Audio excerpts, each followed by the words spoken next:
என்றவாறு நாம் தலை தாழ்த்தி ஜெபம் செய்வோம்.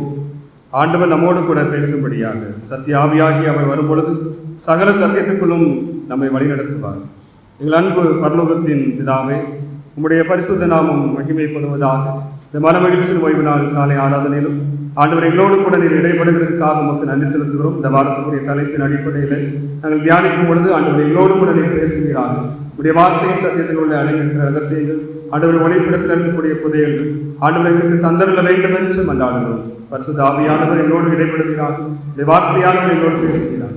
இந்த செய்தி வேளையிலும் ஆண்டவர் எங்களை வழிநடத்தி செல்ல வேண்டும் என்று மன்றாடுகிறோம். ஆண்டவர் இயேசு கிறிஸ்துவின் நாமத்தில் வேண்டுகிறோம், நல்ல பிதாவே, ஆமென். யாவரும் உட்காருவோம். இந்த வாரத்துக்குரிய தலைப்பு அனைவருக்கும் அர்ப்பணி. இந்த வாரத்துக்குரிய தலைப்பு அனைவருக்கும் அர்ப்பணி. சுவிசேஷம் எல்லாருக்கும் உரியது. அதற்கு அடிப்படையாக வேதத்தில் கொடுக்கப்பட்டிருக்கிற வசனங்கள் 2 ராஜாக்கள் 2ஆம் அதிகாரம் வசனங்கள் 9 முதல் 16, 1 கொரிந்தியர் 9ஆம் அதிகாரம் வசனங்கள் 19 முதல் 27, மத்தேயு சுவிசேஷம் 28ஆம் அதிகாரம் 16 முதல் 20, சங்கீதம் 105 1 முதல் 24. இந்த வாரத்துக்குரிய திருவசனம் 1 கொரிந்தியர் 9ஆம் அதிகாரம் 22 முதல் 23 வசனங்களை யாராவது வாசிக்கலாம். 1 கொரிந்தியர்.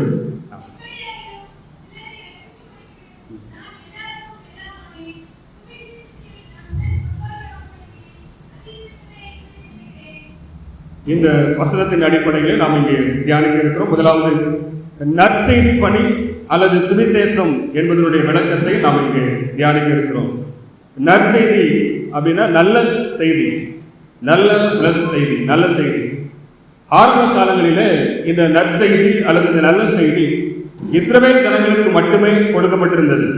ஆண்டவர் இஸ்ரவேல் ஜனங்களை தெரிந்து கொண்டார், என்னுடைய ஜனம் என்று அழைத்தார், என்னுடைய மக்கள் என்று முன்குறித்தார்.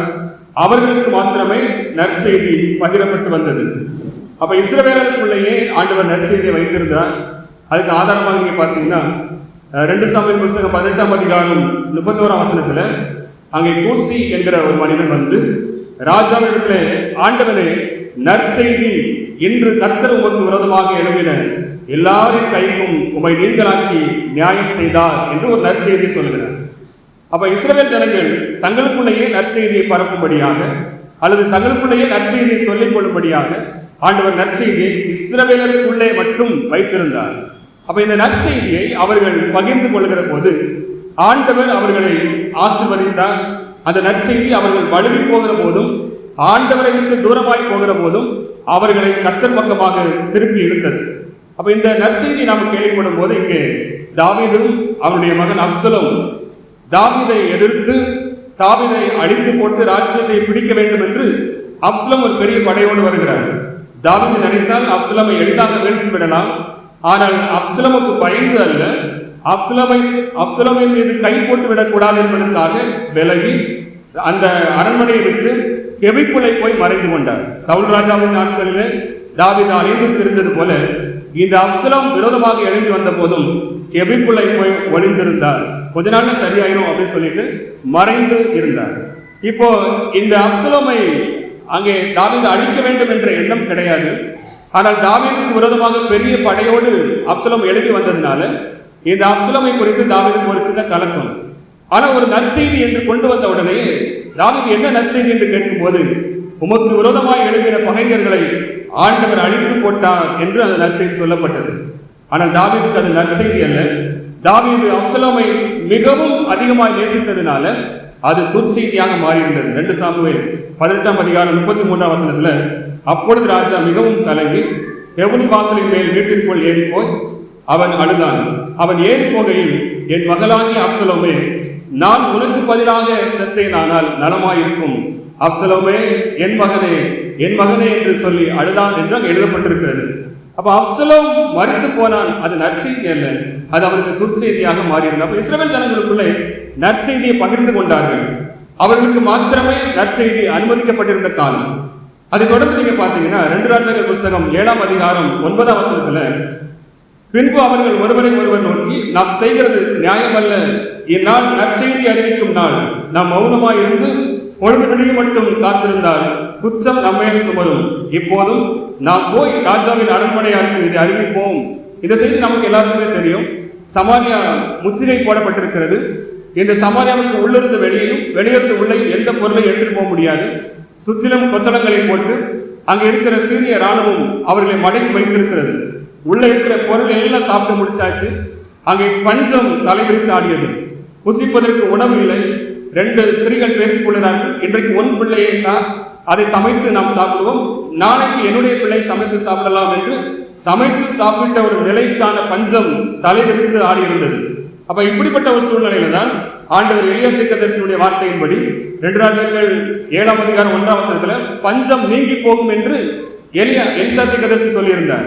அப்ப அதன்படியே பஞ்சம் நீங்குவதற்காக வெளியே சுற்றியிருந்த சீரிய இராணுவம் அங்கே மிகுந்த இராணுவ இறைச்சலை கேட்டு ஓடி போனார்கள். இராணுவங்களின் இறைச்சலை ஆண்டவர் கேட்க பண்ணினார். அவர்கள் எல்லாவற்றையும் அப்படியே போட்டுவிட்டு, உணவு, அங்கே கொண்டு வந்திருந்த உடை, எல்லா இராணுவ தலைமையும் அப்படியே போட்டுவிட்டு ஓடிவிட்டார்கள். எல்லா உணவும் அப்படியே பரம்பி கிடக்கிறது. உள்ளே பஞ்சத்தால் வாடுகிறார்கள். வெளியே இருக்கக்கூடிய குஷ்டரோகிகள், அந்த காலத்துல அந்த பட்டணத்துக்கு வெளியில தான் குஷ்டரோகிகள் தங்கியிருக்க வேண்டும். அவர்கள் அதை பார்த்து இந்நாள் நற்செய்தி அறிவிக்கும் நாள். அப்ப நற்செய்தியை அவர்களுக்கு போய் சொல்லி அந்த உணவை சாப்பிட்டு அவர்கள் மீட்கப்பட்டார்கள். இஸ்ரவேலருக்குள்ளாகவே நற்செய்தி அங்கே சொல்லப்பட்டு வந்த காலம். ஆனால் அதற்கு பிறகு ஆண்டவர் நற்செய்தியை எல்லாருக்கும் கொண்டு வர வேண்டும் என்பதற்காக பூர்வ காலமாய் எல்லா மனிதனும் உருவாவதற்கு முன்பதாக, இந்த உலகம் உண்டாவதற்கு முன்பதாக ஆண்டவருடைய திட்டம் இருந்தது. இஸ்ரவேலருக்கு நற்செய்தி சொல்ல வேண்டும், அதுக்கு பிறகு முழு உலகத்திற்கும் நற்செய்தியை கொண்டு போக வேண்டும் என்ற திட்டம் ஆண்டவருடைய கையில் இருந்தது. அதனால எபிரேயர் நிர்வாகிகள் சொல்கிறார், எபிரேயர் 1ஆம் அதிகாரம் 1-2 ஆகிய வசனங்களில் பூர்வ காலங்களில் பங்கு பங்காகவும் வகை வகையாகவும் பிதாக்களுக்கு திருவுளம் பற்றின தேவன் இந்த கடைசி நாட்களில் குமாரன் மூலமாய் நமக்கு திருவுளம் பற்றினார். இவரை சர்வத்திற்கும் சுதந்திரவாளியாக நியமித்தார். அவரை கொண்டு உலகங்களை உண்டாக்கினார் என்று எழுதப்பட்டிருக்கிறது. அப்ப உலகம் உண்டாவதற்கு முன்னே நமக்கு சுவிசேஷம் சென்றடைவதற்காக தம்முடைய குமாரனை நியமித்து வைத்திருந்தார். அப்ப அது ஆண்டவருடைய அநாதி தீர்மானம், ஆண்டவருடைய திட்டமிடுதல். அப்ப நற்செய்தி நமக்கு தேவ குமாரன் வழியாக வந்து கிடைத்தது. அதுக்கு பிறகுதான் இஸ்ரவேல் ஜனங்களுடைய அந்த காலங்கள், அவர்கள் அந்த நல்ல ஒலிவ மரத்தில் ஒட்ட வைக்கப்பட்டிருந்த அந்த கிளை முறிக்கப்பட்ட பிறகு நம்மை கொண்டு போய் அதில் ஒட்ட வைத்து நம்மையும் நல்ல ஒலிவ மரமாக மாற்றி இருக்கிறார். இதுதான் நற்செய்தி. அதனால்தான் கொரிந்தியருக்கு பவுல் சொல்லும் போது 1 கொரிந்தியர் 2ஆம் அதிகாரம் 7ஆம் வசனத்துல, உலக தோற்றத்திற்கு முன்னே தேவன் நம்முடைய மகிமைக்காக ஏற்படுத்தினதும் மறைக்கப்பட்டதுமாயிருந்த ரகசியமான தேவ ஞானத்தையே பேசுகிறோம். அது மறைக்கப்பட்டிருந்த காலம், இஸ்ரவேலுக்கு மாத்திரமே நற்செய்தி இருந்த காலம். தேவகுமாரன் வெளிப்பட்ட பிறகுதான் நமக்கு நற்செய்தி அங்கே கொண்டு வரும்படி பிதா அந்த திட்டம் நிறைவேற்றி தந்தார். அது மறைக்கப்பட்டிருந்ததை நாங்கள் பேசுகிறோம், அது இன்றைக்கு வெளியாக்கப்பட்டிருக்கிறது என்று பவுல் சொல்லுகிறார். அப்ப இந்த குறித்த காலம் வரைக்கும் அந்த சுவிசேஷம் அங்கே இஸ்ரவேலருக்கு கொடுக்கப்பட்டு பிறகு நமக்கு கொடுக்கப்பட்டிருக்கிறது. இன்றைக்கு நம் மூலமாகத்தான் எல்லா மக்களுக்கும் சுவிசேஷம் சென்றடைய வேண்டும் என்று பிதா திட்டமிட்டிருக்கிறார். அதனால முதலாவது குறிப்பில நற்செய்தி பணி நம்மேல் விழுந்த கடமை என்கிற தலைப்பிலே நாம் தியானிக்க போகிறோம். முதலாவது குறிப்பில நற்செய்தி பணி நம்மேல் விழுந்த கடமை. மீட்பை இயேசுவின் வழியாக பெற்றுக்கொண்ட நாம் பிறருக்கு நற்செய்தி சொன்னால்தான் இந்த நற்செய்தி எல்லாரிடத்திலும் போய் சென்றடையும். அப்ப ஆண்டவர் நம்மை எதிர்பார்க்கிறார். எப்படி தேவகுமாரனை எதிர்பார்த்து இந்த ரட்சிப்பை நமக்கு சென்றடையும்படி செய்தாரோ, இந்த ரட்சிப்பை நம் மூலமாக எல்லா மக்களுக்கும் சென்றடையும்படிக்கு ஆண்டவர் முன்குறித்திருக்கிறார். அப்ப நாம் மௌனமா இருந்தால், இந்நாள் நற்செய்தி அறிவிக்கும் நாள் என்று அந்த 4 குஷ்டரோகி சொல்லி அவர்கள் மௌனமா இருந்திருந்தால் இஸ்ரவேலர் எல்லாரும் அங்கே சென்று மடிந்திருப்பார்கள். அப்ப ஆண்டவருடைய திட்டம் நம் மூலமாக நிறைவேற வேண்டும் என்று ஆண்டவர் முன்குறித்ததுனால நாம தான் சுவிசேஷத்தை எடுத்து செல்லும் கருவிகளாக நாம் இருக்கிறோம். அதனால்தான் நீங்க பாத்தீங்கன்னா வட மாநிலங்கள், அதை காட்டிலும் அதிகமாக தமிழக பகுதியில் தான் நிறைய மிஷனரிகள் வந்து பணி செய்தார்கள். இந்த தமிழகம் ஆசீர்வதிக்கப்பட்ட மாநிலமாக இருக்கிறது. காரணம், நிறைய மிஷனரிகள் இங்க வந்து கால் வைத்தார்கள். கடற்கரை பகுதிகளில், அதுபோல இந்த பகுதிக்கெல்லாம் ஊழியக்காரர்கள் இல்லை அப்படிங்கிறது கேள்விப்பட்ட ராக்லன் திருநெல்வேலியுடைய வடக்கு பகுதியை தெரிந்து கொண்டு, சிவகாசி பகுதியை தெரிந்து கொண்டு அங்கே ஊழியர் செய்தார். 1815 பிறந்து அவருடைய படிப்பெல்லாம் கேம்பிரிட்ஜ் பல்கலைக்கழகத்தில் முடித்து கணித ஆசிரியராக அவர் வேலை செய்து வேலையெல்லாம் விட்டுட்டு 1845ஆம் ஆண்டு இந்தியாவுக்கு வந்தார். சிஎம்எஸ் என்கிற அந்த மிஷனரி பணித்தளத்தில் சேர்ந்து அவர் 9 ஆண்டுகள் மிஷனரி பணி செய்து சிவகாசி என்கிற பகுதியில் ஊழியர் செய்ய ஆள் இல்லை என்று கேள்விப்பட்டு, அதாவது திருநெல்வேலியுடைய வடக்கு பகுதியில் சுவிசேஷம் அறிவிக்கப்படவில்லை என்பதை கேள்விப்பட்டு உடனடியாக அவர் அந்த வேலையிலிருந்து விடுபட்டு நேரடியாக ஊழியத்தில் இறங்கினார். அப்ப அந்த சிவகாசி பகுதியில் அவர் ஊழியர் செய்ய வேண்டும் என்று தன்னை அர்ப்பணித்துக் கொண்ட போது அவர் யோசித்த காரியம், அவர் திருமண வாழ்வை அவர் நிறைவு செய்யவில்லை. அது மாத்திரமல்ல, வேலை இருந்தது, அதை தொடரவில்லை. அது மாத்திரமல்ல, இந்த இளமை பருவத்தை ஆண்டவருக்காக கொடுத்தார். அது இன்னும் கூடுதலாக மிகவும் குளிர் பிரதேசமான ஐரோப்பிய நாடுகளிலிருந்து மிகவும் வெப்பமான சிவகாசி பகுதியை அவர் தெரிவு செய்து கொண்டார். அப்ப அங்கே கொஞ்ச காலம் தான் ஊழியர் செய்தார். அவருடைய வசனம், அவர் முக்கியமா அவர் உள்ளத்துல பேசின வசனம் யோவான் 12ஆம் அதிகாரம் 24, கோதுமை மணியானது நிலத்தில் விழுந்து சாகாவிட்டால் அது தனித்திருக்கும், செத்ததை ஆகி மிகுந்த பலனை கொடுக்கும் என்று அந்த வசனத்தின் அடிப்படையில் தான் தன்னை கோதுமை மணியாக ஒப்பு கொடுத்து வந்தார். அவருடைய இளமை பருவ வாழ்க்கை, அவர் திருமணம் முடிக்காமல் தன்னுடைய வாழ்க்கையை அர்ப்பணித்து தன்னுடைய வாழ்நாள் முழுவதும் ஆண்டவருக்காக பணி செய்தார். கொஞ்ச காலம்தான் இருந்தார், மரித்து போனார். இந்த வெப்பம் தாங்க முடியாமல் அவர் உணவு இல்லாமல் கூழ் தொப்பிலை வாங்கி குடித்து அவர் அவருடைய பசியாற்றிக் கொண்டார். சுவிசேஷத்தை சொல்லி அந்த சிவகாசி பகுதியை ஆண்டவருக்காக ஆதாயப்படுத்தினார். அல்லேலூயா. இன்னைக்கு ஆண்டவர் நம்மை கொண்டு செய்ய வேண்டிய பணியை முன்குறித்து வைத்திருக்கிறார். அப்ப இந்த சிவகாசி பகுதியில் இன்னைக்கு அவர் இறந்த இடத்துல அல்லது புதைக்கப்பட்ட இடத்துல ஆலயம் தோன்றி இருக்கிறது. இப்போ அந்த பகுதியை சுற்றி இருக்கிற மக்கள் எல்லாம் ஆண்டவரை ஏற்றுக்கொண்டிருக்கிறார்கள். அந்த வெள்ளைக்காரனுடைய ஆட்சியின் போது மவுண்ட் பிரபு என்கிற அந்த ஒரு அதிகாரி அப்போ இந்த பகுதியில் வந்து சிவகாசி பகுதியில் ரேக்லண்ட் ஐயருடைய கல்லறையை தேடி பார்த்தாரு. முன் புதற்குள்ள அது ஒரு ஓடைக்காடு என்று சொல்லப்படுகிற ஒரு இடத்துல சிதைந்து கிடந்ததாம் அந்த கல்லறை. அந்த கல்லறைக்கு முன்பதாக முழங்கால் படியிட்டு அந்த மவுண்ட் பிரபு அழுதாராம், பிரபுக்களுடைய கல்லறைகளை படுத்து கிடக்க வேண்டிய நீ இந்த ஓடைக்காடில் வந்து படுத்து கிடக்கிறாயே, உனக்கு என்ன நேர்ந்தது? நீ இங்கிலாந்தில் இருந்திருந்தா உனக்கு ஒரு ஆளுமை கொடுக்கப்பட்டிருக்கும், இந்தியா போல ஏதாவது தேசத்தை நீ ஆட்சி செய்திருக்கலாம், உனக்கு என்ன நேர்ந்தது என்று அவர் அழுதார். இன்னைக்கு நம்முடைய வாழ்க்கையிலையும் ஆண்டவருக்காக கோதுமை மணியாக இந்த உலக வாழ்க்கையை அல்லது நமக்கு கொடுக்கப்பட்ட பருவ வாழ்க்கை காலங்களையும் ஆண்டவருக்காக நம்ம அர்ப்பணித்து சுவிசேஷத்தை அறிவிக்க நாம் அழைக்கப்பட்டிருக்கிறோம். ஆண்டவர் நம்மை எதிர்பார்க்கிறார். அதனால எப்படியாவது நாம் சுவிசேஷத்தை அறிவிக்க வேண்டும். பவுல் பிலிப்பியருக்கு சொல்லும்போது சொல்றாரு, பிலிப்பியர் புத்தகத்தை நாம் திருப்பிக் கொள்வோம். 1ஆம் அதிகாரம் 18ஆம் வசனத்தை ஒருவர் வாசிக்கலாம். எப்படியாகிலும் கிறிஸ்து அறிவிக்கப்படுகிறார், எப்படியாவது கிறிஸ்து அறிவிக்கப்பட வேண்டும். அப்ப அவர் முழுமையாக தன்னை வாழ்க்கையை அர்ப்பணித்து அன்னைக்கு முழு நேர ஊழியமாகவோ அல்லது பகுதி நேர ஊழியமாகவோ எப்படியாவது சுவிசேஷத்தை நாம் அறிவிக்க வேண்டும். இது நம்முடைய மேல் விழுந்த கடமை. நம்ம அதை பற்றி தான் வேகமாக தியானிக்க போறோம். 1 Corinthians 9ஆம் அதிகாரம் 19 27 நமக்கு கொடுக்கப்பட்ட வேத பகுதியை நாம் திருப்பி வைத்துக் கொள்வோம். இங்கே நற்செய்தியை குறித்து அவர் சொல்லும் போது பவுல் சொல்கிறார், 1 Corinthians 9ஆம் அதிகாரம் 18ஆம் வசனத்துல, ஆதலால் எனக்கு பலன் என்ன? நான் சுவிசேஷத்தை பிரசங்கித்தேன், அதை பற்றி எனக்கு உண்டாயிருக்கிற அதிகாரத்தை முற்றிலும் செலுத்தாமல் கிறிஸ்துவின் சுவிசேஷத்தை செலவில்லாமல் ஸ்தாபிப்பதே என்று அவர் சொல்கிறார். செலவில்லாமல் ஸ்தாபிப்பதுதான் எனக்கு பலன். நம்ம வருகிற வாரத்துல சுவிசேஷ ஊழியம் நம்ம செல்ல இருக்கிறோம். துறைகளை மையமாக வைத்து கடந்த ஆண்டு போல இந்த ஆண்டிலும் நம்ம அந்த பகுதியில் சென்று ஊழியம் செய்ய இருக்கிறோம். கடந்த ஆண்டு 7 வாகனம் நமக்கு இங்கிருந்து புறப்பட்டு போச்சு. நிறைய பேர் அதில் பங்கெடுத்தோம். இந்த ஆண்டிலும் நம்ம பெயர் கொடுக்கும்படியாக இந்த நாள் கடைசி நாளை கொடுக்கப்பட்டிருக்கிறது. இதில் நாம் பங்கெடுக்க வேண்டும். ஆண்டவர் நிச்சயமாக அதற்குரிய பலனை நமக்கு தருவார். இந்த சுவிசேஷ விஷயத்திற்காக நம்ம பண்ணுகிற செலவு, நம்ம பண்ணுகிற அந்த உழைப்பு எல்லாவற்றையும் ஆண்டவர் கணக்கு வைத்திருக்கிறார். அவர் சொல்லுகிறார், செலவில்லாமல் ஸ்தாபிக்க வேண்டும். நம்ம போற இடத்துல அந்த மக்களுக்கு செலவு கிடையாது, நாம தான் செலவு பண்ணி போறோம். அதை போல் சொல்லுகிறார் இந்த வசனத்துல, நான் செலவில்லாமல் சுவிசேஷத்தை ஸ்தாபிக்க வேண்டும். நம்ம போய் வசூல் பண்ண முடியாது. நான் உங்களுக்கு சுவிசேஷம் சொல்லியிருக்கேன், எனக்கு ரூபாய் தாங்கன்னு சொல்லி நம்ம வசூல் பண்ண முடியாது. நம்முடைய சொந்த பணத்தை போட்டு நம்முடைய சொந்த உழைப்பு நேரத்தை அங்கே செலவு செய்து ஆண்டவருக்காக நம்ம ஊழியம் செய்கிறோம். அதனால தான் தொடர்ந்து அந்த பகுதியில் சொல்லும் போது 18ஆம் வசனம் சொல்லுகிறது, அப்படியானால் எனக்கு கைமாறு என்ன? தூய மொழிபெயர்ப்புல, அப்படியானால் எனக்கு கைமாறு என்ன? உங்களுக்கு செலவும் இன்றி நற்செய்தி அறிவிப்பதில் உள்ள மன நிறைவே அந்த கைமாறு. நான் நற்செய்தியை அறிவிக்கும் உரிமையை கொஞ்சம் கூட பயன்படுத்திக் கொள்ளவில்லை என்று அவர் சொல்கிறார். இந்த 18ஆம் வசனத்துல எனக்கு கைமாறு எதுவுமே கிடையாது. நற்செய்தி அறிவிப்பதற்கு எனக்கு உரிமை, அந்த அறிவிப்பதற்கான ஆதாயத்தை பெறுவதற்கு உரிமை இருந்தும் அதை நாம பெருசா நான் நினைக்காம என்னுடைய சொந்த பணத்தை செலவு பண்ணி நான் ஊழியம் செய்கிறேன் என்று பவுல் சொல்லுகிறேன்.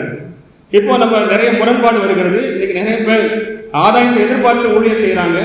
நிறைய பேர் பவுல் அப்போஸ்தலனை போல தன்னுடைய வாழ்க்கையை கொடுத்து உழைப்பை செலுத்தி ஊழியம் செய்யறாங்க. எப்படியாவது கிறிஸ்து அறிவிக்கப்பட வேண்டும், எப்படியாவது கிறிஸ்து சொல்லி அறிவிக்கப்பட வேண்டும். ஆனா இது எதுவுமே செய்யாம அல்லது ஆதாயம் பெற்றுக்கொண்டோ அல்லது ஆதாயம் பெறாமலோ எதுவுமே ஆண்டவருக்கு ஊழியம் செய்யாம குறை சொல்லுகிறவர்கள் மட்டும் ஒரு கூட்டம் இருக்கிறார்கள். நம்ம அதை பத்தி பேசவே வேண்டாம். ஆனா எதுவுமே செய்யாம ஒரு கூட்டம் இருக்குது. யாரோ செய்யட்டும் நமக்கு என்ன என்று ஒரு கூட்டம் இருக்கிறார்கள்.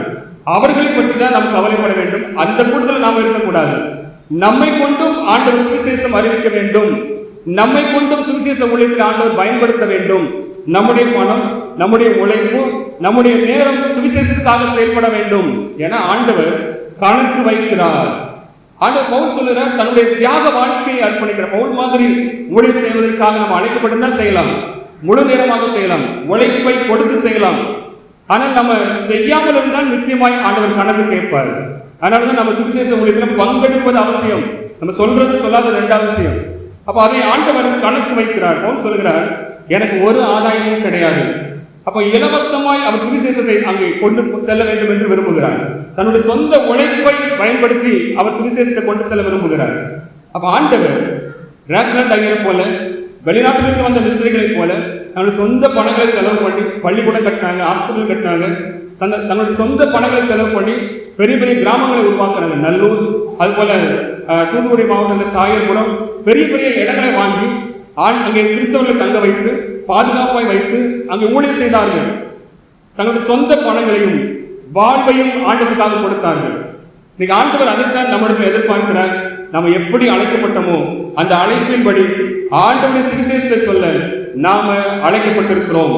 அப்ப இந்த பகுதியில இந்த முதலாவது குறிப்புல 1 கொரிந்தியர் 9:7-8 ஆகிய வசனங்களை வாசித்து பார்த்தீங்கன்னா பவுல் சொல்றாரு, எவன் தன் சொந்த பணத்தை செலவழித்து தண்டிலை சேவகம் பண்ணுவான், எவன் திராட்சை தோட்டத்தை உண்டாக்கி அதன் கனியில் குசியாதிருப்பான், எவன் மந்தையை வைத்து அதன் பாலை சாப்பிடாதிருப்பான். இதெல்லாம் சொல்லிட்டு சொல்றாரு. இவைகளை மனுஷர் வழக்கத்தின்படி நான் சொல்லல, ஆண்டவரே சொல்லியிருக்கிறார். சொல்ற 9ஆம் வசனத்துல, போரடிக்கிற மாட்டை வாய் கட்டாயாக என்று மோசையின் பிரமாணத்தில் எழுதியிருக்கிறது. ஆண்டவர் மாடுகளுக்காக எழுதவில்லை, அவருடைய ஊழியத்தை செய்கிறவங்களுக்கு நிச்சயமாக பலன் அனுபவிக்கலாம் என்று எழுதி வைத்திருக்கிறார். அது மாத்திரமல்ல, 13ஆம் வசனத்துல, ஆசாரிய ஊழியம் செய்கிறவர்கள் தேவாலயத்துக்குரியவைகளில் புசிக்கிறார்கள் என்றும், பலிபீடத்தை அடுத்து பணிவிடை செய்கிறவர்களுக்கு பலிபீடத்தில் உள்ளவைகளுக்கு பங்கு உண்டு என்றும் அறியீர்களா? அது தொடர்ந்து சொல்றாரு, அந்தபடியே சுவிசேஷத்தை அறிவிக்கிறவர்களுக்கு சுவிசேஷத்தினாலே பிழைப்பு உண்டாக வேண்டும் என்று கர்த்தர் கட்டளையிட்டு இருக்கிறார். அப்ப அது பிழைப்பு உண்டு, அதை அனுபவிக்கலாம். ஆனாலும் அவர் சொல்றாரு, அடுத்த வசனத்தை பார்த்து 15ஆம் வசனத்துல பாத்தீங்கன்னா, நான் இவைகள் எல்லாவற்றையும் அனுபவிக்கவில்லை, இப்படி எனக்கு நடக்க வேண்டும் என்று இவைகளை நான் எழுதவில்லை. அப்படி நான் எனக்கு எதிர்பார்த்து தான் இதை எழுதுறேன்னு நினைச்சா நான் சாகிறது நலமா இருக்கும் என்று அவர் சொல்லுகிறார். அப்ப இந்த பகுதியை வாசிக்கிறேன்னா இதை தியானிக்கும் பொழுது நம்ம ஆண்டவருக்காக என்ன செய்தோம்? பவுல் அப்போஸ்தலனை போல நம்முடைய வாழ்வை கொடுத்தோமா? அவர் திருமணம் முடிக்கல. பவுல் அப்போஸ்தலனை போல தன்னுடைய உழைப்பை கொடுத்தோமா? அவர் கூடார வேலை செய்து உழைத்து அதில் வரக்கூடிய சம்பாதத்தை வைத்து அவர் ஊழிய செலவுக்கு, பிரயாண செலவுக்கு எடுத்துக்கொண்டார், உணவு செலவுக்கு எடுத்துக்கொண்டார். அப்ப இதெல்லாம் அங்கே ஆண்டவர் நம்மிடத்துல கணக்கு கேட்பாரானால் அவர் சொல்றாரு, பவுல் அப்போஸ்தலன் சொல்றாரு, உங்களுடைய கணக்குக்கு பலன் உண்டாக வேண்டும் என்று நான் விரும்புகிறேன் என்று அவர் சொல்லுகிறார். நம்முடைய கணக்கு பரலோகத்திலே பார்க்கப்படும். நம்ம ஆண்டவருக்காக என்ன செய்தோம்? ஆதாயத்தோடு செய்தாலும் ஆதாயம் இல்லாமல் செய்தாலும் எப்படியாவது கிறிஸ்து அறிவிக்கப்படுகிறாரா என்பதை ஆண்டவர் அங்கே பார்க்கிறார். அப்ப இந்த பூமிக்குரிய வாழ்க்கையில ஆதாயம் இல்லாமல் தங்களுடைய வாழ்க்கையை கொடுத்து தங்களுடைய உழைப்பை கொடுத்து எப்படியாவது சுவிசேஷத்தை அறிவிக்க வேண்டும் என்று பவுலை போல உள்ளவர்களும் இருக்கிறார்கள். ஏதாவது ஆதாயம் கிடைச்சா போதும், நம்ம சுவிசேஷத்தை சொல்றோம், ஆதாயம் கிடைக்குது. போரடிக்கிற மாட்டை வாய் கட்டாய என்று எழுதப்பட்டிருக்கிறபடி நாங்கள் செய்கிறோம் என்று செய்கிறவர்களும் இருக்கிறார்கள். எப்படியாவது சுவிசேஷத்தை சொல்ல வேண்டும். அதான் பிலிப்பியர் 1:18 சொல்லும் போது, வஞ்சகத்தினாலாவது உண்மையினாலாவது எப்படியாவது கிறிஸ்து அறிவிக்கப்படுகிறார், அதனால் சந்தோஷப்படுகிறேன், இன்னமும் சந்தோஷப்படுகிறேன் என்று சொல்லுகிறார். வஞ்சகமோ அல்லது ஆதாய தொழிலோ அல்லது உண்மை இல்லாத தன்மையோ ஏதோ ஒரு விஷயத்துல அவங்க சுவிசேஷத்தை அறிவிக்கிறார்கள். நாம் என்ன செய்து கொண்டிருக்கிறோம்? சுவிசேஷ விஷயத்துல நாம பங்கெடுக்கிறோமா? இல்ல யாரோ சொல்லட்டும் என்று நாம் அங்கே விலகி இருக்கிறோமா? இந்த குழுவை பார்த்ததை ஆண்டவர் சொல்கிறார், நாம செயல்பட வேண்டும். வர சொல்லுகிற கூட்டம் ஒரு பக்கம் இருக்குது, நம்ம அவங்கள பத்தி எல்லாம் பேச வேண்டாம். நாம பங்கெடுக்கிறோமா அல்லது நாம சுவிசேஷ ஊழியத்தில் ஈடுபட்டிருக்கிறோமா என்பதை நம்ம ஆராய்ந்து பார்க்க அழைக்கப்பட்டிருக்கிறோம். நிச்சயமாய் கர்த்தர் கணக்கு கேட்பார். அதனால்தான் பிலிப்பியர் 4:17 உங்கள் கணக்குக்கு பலன் பெருகும்படிக்கு என்று எழுதியிருக்கிறார். நம்முடைய கணக்குக்கு பலன் பெருகும்படிக்காக நம்ம சுவிசேஷ ஊழியத்தில் ஈடுபட வேண்டும். ஆண்டவர் கேட்பார், உனக்காக நான் மரித்தேன், எனக்காக நீ என்ன செய்தார், எத்தனை ஆத்துமாக்களை நீ ஆதாயம் செய்தார். சும்மா போய் டிராக்ஸ் கொடுத்தது கூட ஆண்டவர் அதை வைத்து அவனோட பேசுவார். சுவிசேஷ ஊழியத்தில் சேர்ந்து போய் ஒரு வீட்டில் ஜெபம் பண்ண சொன்னாங்கன்னா நம்ம அங்கே போய் நின்று ஜெபம் பண்ணோம்னா அதில் பங்கெடுக்கிறோம். நிச்சயமாய் அதற்குரிய பலன் உண்டு. நாம எந்த தகுதியில் இருக்கிறோமோ, எந்த அழைப்பில் அழைக்கப்பட்டிருக்கிறோமோ, சுவிசேஷத்தை தைரியமாய் சொல்ல நாம் அழைக்கப்பட்டிருக்கிறோம். ஆண்டவர் நிச்சயமாக அந்த கணக்கை பார்க்கும்போது நம்மை பரலோகத்தில் ஏற்றுக்கொள்வார். அதனால பவுல் சொல்றாரு, எனக்கு இந்த பூமியில் எந்த ஆசீர்வாதமும் வேண்டாம். அவர் அங்கே உதறி தள்ளிவிட்டு முடிய செய்கிறார். நம்ம அந்த அழைப்புக்கு அழைக்கப்பட்டிருந்தா அவர் செய்யலாம். நம்ம உழைப்பு, குடும்பம் இதை பார்த்து கொண்டு ஆண்டவருக்காக நம்ம ஏதாவது செய்ய வேண்டும். சுவிசேஷ ஊழியத்தில் நாம் வருகிற வாரத்தில் பங்கெடுக்கும் போது நிச்சயமாய் ஆண்டவர் அதை கணக்கில் வைத்திருப்பார். அதனால வசனம் சொல்லுகிறது, இந்த பவுல் அப்போஸ்தலன் சொல்லுகிறாரு, அந்த தொடர்ந்து அந்த பகுதியில் பார்த்தீங்கன்னா எபிரேயர் 4:13 அவருக்கே நாம் கணக்கு ஒப்புவிக்க வேண்டும். ஆண்டவர் கணக்கு கேட்பார். அப்ப நிச்சயமாய் ஆண்டவர் கணக்கு கேட்பாருங்கிறதுனாலதான் எப்படியாவது இந்த பூமியில நம்ம கொஞ்ச காலம் தான் வாழ போறோம், நம்ம இந்த உலக வாழ்க்கைக்கு நம்ம வாழ்க்கையை கொடுக்காம ஆண்டவருக்காக கொடுப்போம் என்று முழு நேரமாக ஊழியம் செய்தார்கள். அதனாலதான் தங்களையும் தங்களுடைய வாழ்க்கையையும் நிறைய பேர் ஆண்டவருக்காக அர்ப்பணித்தாங்க. அதனாலதான் இயேசு சொல்லும் போது சொன்னாரு, நிறைய பேர் அன்னகர்களாக பிறந்தாங்களாம். சுவிசேஷத்தை நிமித்தம் தங்களை ஒப்பு கொடுத்தார்கள் அன்னகர்களாக. நிறைய பேர் அன்னகர்கள் ஆக்கப்பட்டார்கள் என்பதையும் ஆண்டவர் சொல்லி வைத்திருக்கிறார். லூக்கா எழுதின சுவிசேஷத்தை நாம் திருப்பிக் கொள்வோம். லூக்கா 19:12 ஒருவர் வாசிக்கலாம். லூக்கா 19:12 தாயின் வயிற்றில் இருந்து அன்னகர்களாகி பிறந்தவர்களும் உண்டு, மனுஷர்களால் அன்னகர்கள் ஆக்கப்பட்டவர்களும் உண்டு, பரலோக ராஜ்யத்தின் நிமித்தம் தங்களை அன்னகர்கள் ஆக்கி கொண்டவர்களும் உண்டு. இதை ஏற்றுக்கொள்ள வல்லவன் ஏற்றுக்கொள்ள கடவன் என்று ஆண்டவர் சொல்லியிருக்கிறார். அந்த லூக்கா 19 வசனம். தாயின் வயிற்றிலை பிறக்கும் போதே அன்னகர்களாக பிறக்கிறார்களாம். அவங்க திருமணம் முடிக்க முடியாது. அது மாத்திரமல்ல, அடுத்த ஆண்டவர் சொல்றாரு, மனுஷர்களால் அன்னகர்கள் ஆக்கப்பட்டவர்கள். பிள்ளை பிறக்கும் போது அல்லது பிறக்கிறதுக்கு முன்னாடியோ என் பிள்ளையை நான் ஆண்டவருடைய ஊழியத்துக்காக கொடுக்கேன். இன்னைக்கு ரோமன் கேத்தலிக்ல அந்த வழக்கம் இருக்கிறது. மனம் உறவு கொள்ளாமல் தனியாய் நின்று சாகு வரைக்கும் ஊழியம் செய்வதற்கென்று மனிதர்களால் அல்லது பெற்றோர்களால் ஏற்படுத்தப்படுகிறார்கள்.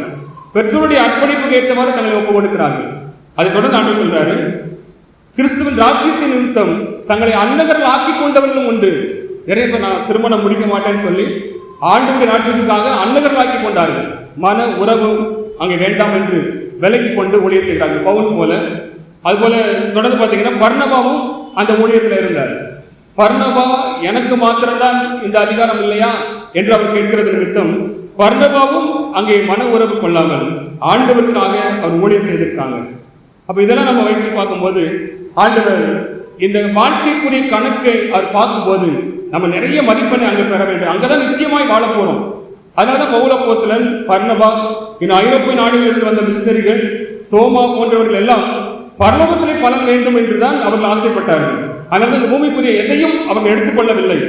அங்கே தொடர்ந்து பவுல் சொல்றாரு, 1 கொரிந்தியர் 9:5 மற்ற அப்போஸ்தலரும் கர்த்தருடைய சகோதரரும் கேபாவும் செய்கிறது போல மனைவியாக ஒரு சகோதரியை கூட்டிக் கொண்டு திரிய எங்களுக்கு மட்டுமா அதிகாரம் இல்லை என்று அவர் கேட்டிருக்கிறார். நாங்க மட்டுமா அதை செய்யாம இருக்கிறதுக்கு எங்களுக்கு கட்டளை கொடுத்திருக்காங்க. எல்லாருக்குமே அவங்க விருப்பப்படி செய்யலாம், நாங்கள் அதை செய்கிறதில்லை என்று அவர் சொல்கிறார். அப்ப ஆண்டவருக்கு என்று மன உறவை கூட துறந்து தன்னுடைய வாழ்க்கையை அர்ப்பணித்து இளமை பருவத்தை ஆண்டவருக்காக கொடுத்து வாழ்ந்திருக்கிறார்கள். இதை பற்றி விளக்கத்தை நீங்க தெரிஞ்சு கொள்ளணும்னா 1 கொரிந்தியர் 7:32 வீட்டில் போய் வாசித்து பாருங்க. பவுல் இதற்குரிய விளக்கத்தை கொடுக்கிறார். எப்படியெல்லாம் தன்னுடைய கிறிஸ்துவின் ராஜ்யத்துக்காக தங்களை அன்னகர்களாக ஒப்பு கொடுத்தார்கள், எப்படியெல்லாம் அன்னகர்கள் ஆக்கப்பட்டார்கள் என்றெல்லாம் அங்கே ஒரு விளக்கத்தை அங்கே சொல்லுகிறார். 2வது குறிப்பாக வேகமாக நாம் தியானிக்க போறோம். 1 கொரிந்தியர் புத்தகத்துல இந்த 9:19-27 வரைக்கும் தன்னை சீசனாக அடிமையாக்கி கொள்கிறார்கள். அது சொல்றாரு, எல்லாருக்கும் எல்லாமே. வசனம் 20 சொல்லுகிறது, சிலரை ஆதாயப்படுத்திக் கொள்வதற்காக நான் எல்லாருக்கும் எல்லாமானேன் என்று அவர் சொல்லுகிறார். 24 சொல்லுகிறது, பெற்றுக்கொள்ளத்தக்கதாக ஓடுங்கள், நமக்கு பரலோகத்தில் ஏதோ ஒரு பலன் இருக்குது, அல்லது பரலோகத்தில் ஏதோ ஒரு ஆண்டவர் நமக்கு ஒரு ஆசீர்வாதத்தை தரப்போகிறார், இது நிமித்தம் நம்ம ஓடுகிறோம். அந்த ஒரு நிச்சயத்தோடு நம்ம ஓடும்போது நிச்சயமாய் ஆண்டவர் நம்மை ஆசீர்வதிப்பார். 2வது குறிப்பில் நற்செய்தி எப்படி அறிவிக்க வேண்டும், 2 குறிப்பு மாற்றுதலை நான் சொல்லி நான் வேகமாக நிறைவு செய்கிறேன். ஏன்னா நம்ம வர இருக்கிற வாரத்தில் நற்செய்தி சொல்ல போகிறோம். நற்செய்தி எப்படி சொல்ல வேண்டும்? இந்த அதிகாரத்தில் 1 கொரிந்தியர் 9ஆம் அதிகாரத்தில் 19ஆம் வசனம் சொல்கிறது, நான் ஒருவருக்கும் அடிமைப்படாதவனாய் இருந்தும் நான் அதிக ஜனங்களை ஆதாயப்படுத்திக் கொள்ளும்படிக்கு என்னைத்தானே எல்லாருக்கும் எல்லாமாக்கினேன், என்னைத்தானே அடிமையாக்கினேன் என்று அவர் சொல்கிறார். அடிமை என்றால் தனக்கென்று உரிமை கிடையாது, எளிமையாய் வாழ வேண்டும், உடை கிடையாது, கொடுக்கிற சாப்பாடை மட்டும்தான் சாப்பிட வேண்டும், தாழ்மையா இருக்க வேண்டும், எதிர்த்து பேச முடியாது. அப்ப அடிமை போல தன்னை ஒப்பு கொடுத்தார். அடிக்கப்படுவதற்கும் ஒப்பு கொடுத்தார், ஏளனமாய் பேசுவதற்கும் ஒப்பு கொடுத்தார். கூட இருக்கிற யூதர்கள் ஏளனமாக பேசினார்கள். அப்ப எல்லாவற்றையும் தாங்கிக் கொள்வதற்கு தன்னை அடிமையாக ஒப்பு கொடுத்தாரா? இந்த நிலைமையை நாம் எண்ணி பார்ப்போமானால் இன்னைக்கு சுவிசேஷ ஊழியத்துல யாரோ எது சொல்லிடுவாங்களோ, எது பேசிடுவாங்களோ, நம்ம அப்படி நினைக்கவே மாட்டோம். ஏன்னா நமக்கு பலன் உண்டு.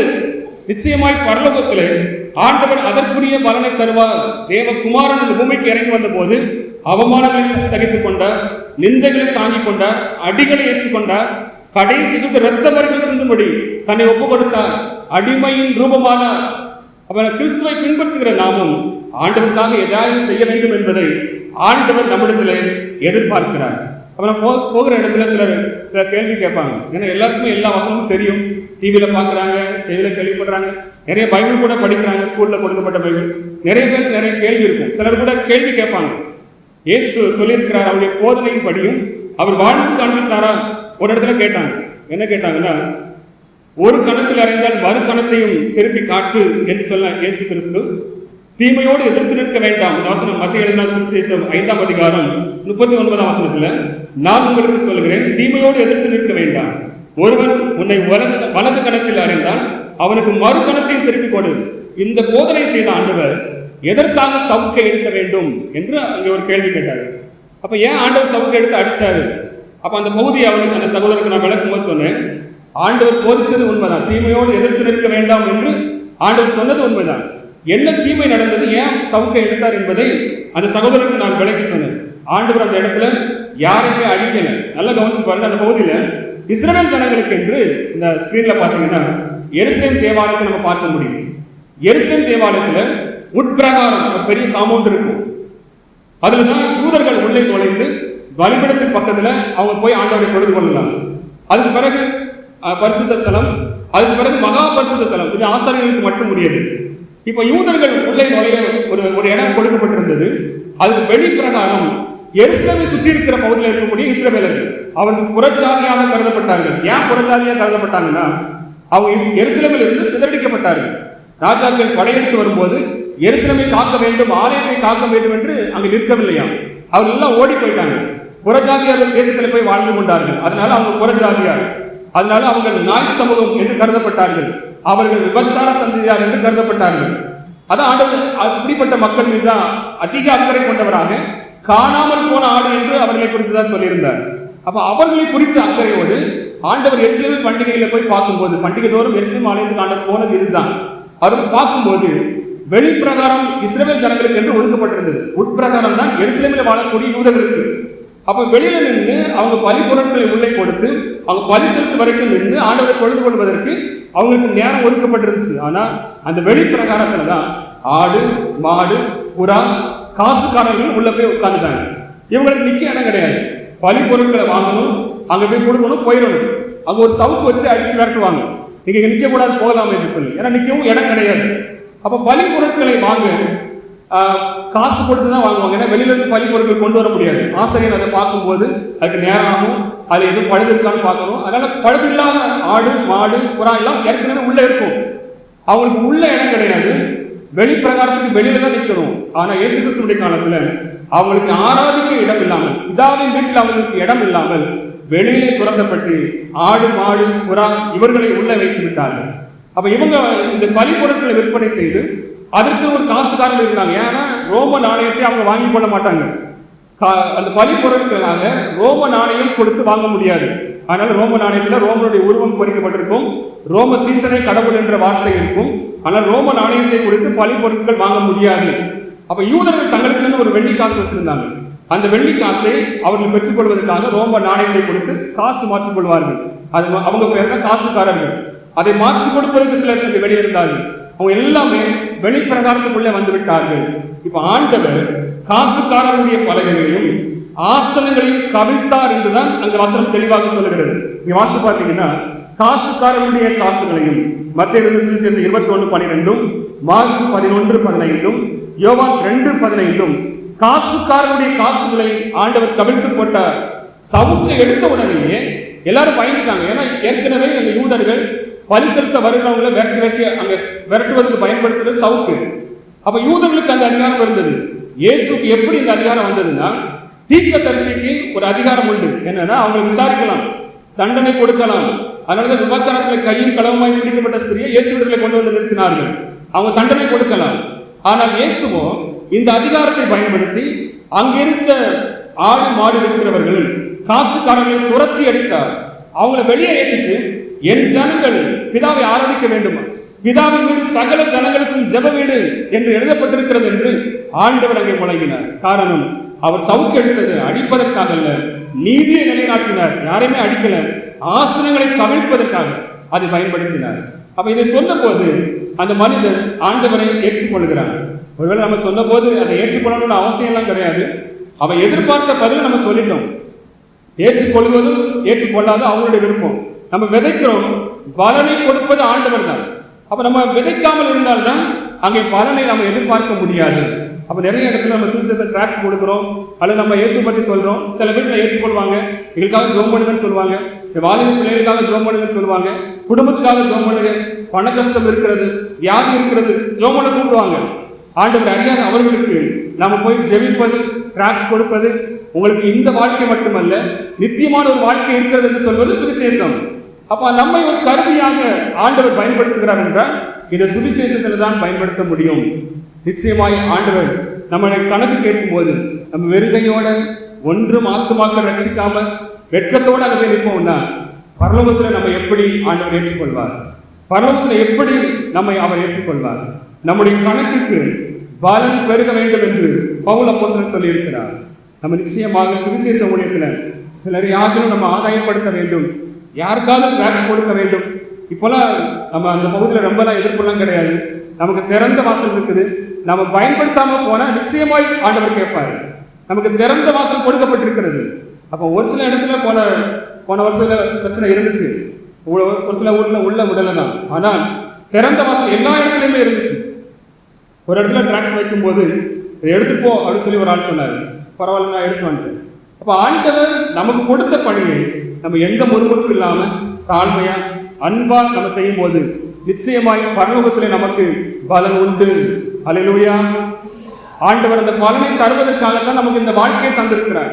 இது கொஞ்ச கால வாழ்க்கை. அப்போஸ்தலரை போல நம்ம ஊழியம் செய்யலாம், முழு நேரமா செய்யலாம், அது அழைக்கப்பட்டிருந்தா செய்யலாம். ஆனா நமக்கு கிடைச்ச வாழ்க்கையும் யாரோ செய்யட்டும் அப்படின்னு சொல்லி நம்ம மௌனமா இருப்போம்னா நிச்சயமாய் ஆண்டவர் ஒரு நாளிலே கணக்கு கேட்பார். அந்த நாளில வந்து நம்ம எதுவுமே செய்யலன்னு சொல்லி நம்ம நிற்போமானால் ஆண்டவர் நம்மை எப்படி ஏற்றுக்கொள்ள முடியும்? நம்ம அதை சிந்தித்து செயல்படுவோம். சுவிசேஷ ஊழியத்தில் தாழ்மை, அன்பு, எளிமையை நம்ம வெளிப்படுத்துவோம். ஆண்டவர் நிச்சயமாய் நம்மை ஒரு கருவிகளாக பயன்படுத்துவாராக. ஆண்டவர் தாமே இந்த வார்த்தை வழியாய் நம்மை ஆசீர்வதிப்பாராக. நம்ம யாவரும்